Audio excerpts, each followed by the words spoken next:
అందరికీ hi and good morning. ఈరోజు మా అమ్మ ఉప్మా చేయడం నేర్పించింది కాబట్టి నేను ఈరోజు మీతో షేర్ చేద్దామని ఉప్మా చేస్తున్నాను. ఈరోజు నేను చేసేది బ్రోకెన్ వీట్, కానీ దీన్ని వీట్ దలియా కూడా అంటారు.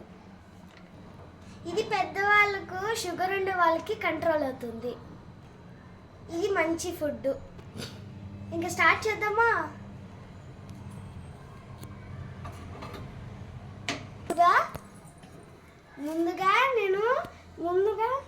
ముందుగా స్టవ్ ఆన్ చేసుకోవాలా. తర్వాత నూనె వేసుకోవాలా, ఒక స్పూను. ఇంకొక స్పూన్ కూడా. కొంచెం వేడి ఎక్కినాక మనము ఎర్రగడ్డలు, ఇప్పుడు onions, curry leaves, green chilli వేయాలి. దాంతోపాటు కూడా శనగకాయ పప్పులు కూడా వేయాలి. ఆ తర్వాత కలపాలి బాగా, కొంచెం రెడ్ వచ్చిన వరకు కలపాలి. ఇప్పుడు మనము టేస్ట్ తగ్గట్టు సాల్ట్ వేసుకోవాలా. తర్వాత వేసుకున్న తర్వాత బాగా కలుపుకోవాలి.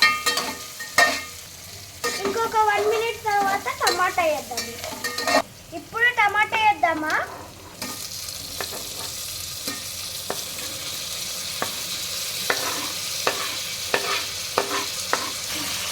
ఇప్పుడు బాగా మిక్స్ చేయాలా. ఈ రెండు మగ్గిన దాకా మనము మూత పెట్టుకోవాలి. ఇప్పుడు మంట సిమ్లో పెడదాము. ఒక 2 minutes వెయిట్ చేయాలా. నేను ఈ గ్లాస్తో 2 glasses ఆఫ్ రవ్వ తీసుకున్నాను. ఇప్పుడు మనము రవ్వ 1 glass తీసుకుంటే 2 cups కావాలా, కాబట్టి నేను ఈ వాటర్ 4 glasses తీసుకోవాలి. ఇప్పుడు చూడండి మగ్గింది కదా ఇదంతా. తర్వాత మనము 4 glasses వాటర్ తీసుకున్నాం కదా, అది వేసుకోవాలి. చిన్నగా వేసుకోవాలి.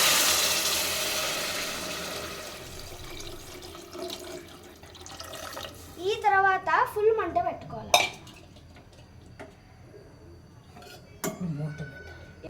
ఇప్పుడు మనం వాటర్ వేసుకున్నాం కదా, అట్లా మీరు టేస్ట్ చేసుకొని ఉప్పు తక్కువైతే ఉప్పు వేసుకోవచ్చు, కారం తక్కువైతే కారం తీసుకోవచ్చు. ఇప్పుడు ఇలా తిప్పుతాను.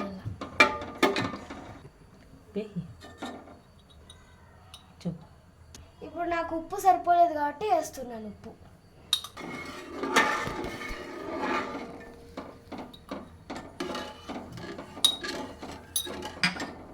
ఇప్పుడు చూడండి ఇట్లా మరుగుతుంది కదా.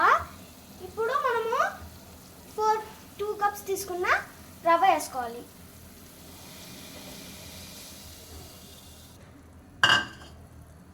అడుగు అంటకుండా కలపాలి. ఇప్పుడు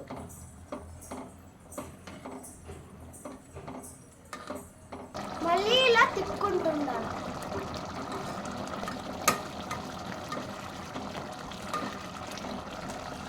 ఇప్పుడు కొద్దిగా మీడియం ఫ్లేమ్లో పెడతాము.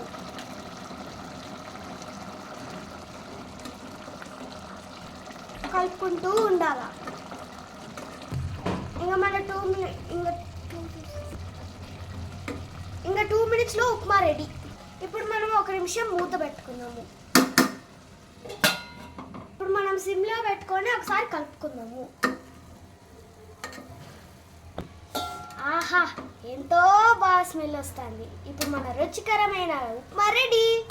ఇప్పుడు ఇట్లా పొడి పొడిగా ఉంటేనే టేస్ట్ బాగుంటుంది. ఇప్పుడు మీరు ఈ వీడియో చూసినందుకు మీరు కూడా ఒకసారి ట్రై చేయండి. కామెంట్స్లో పెట్టండి ఎలా ఉండేదో. మన ఉప్మా రెడీ. ఇప్పుడు మన ఉప్మా రెడీ.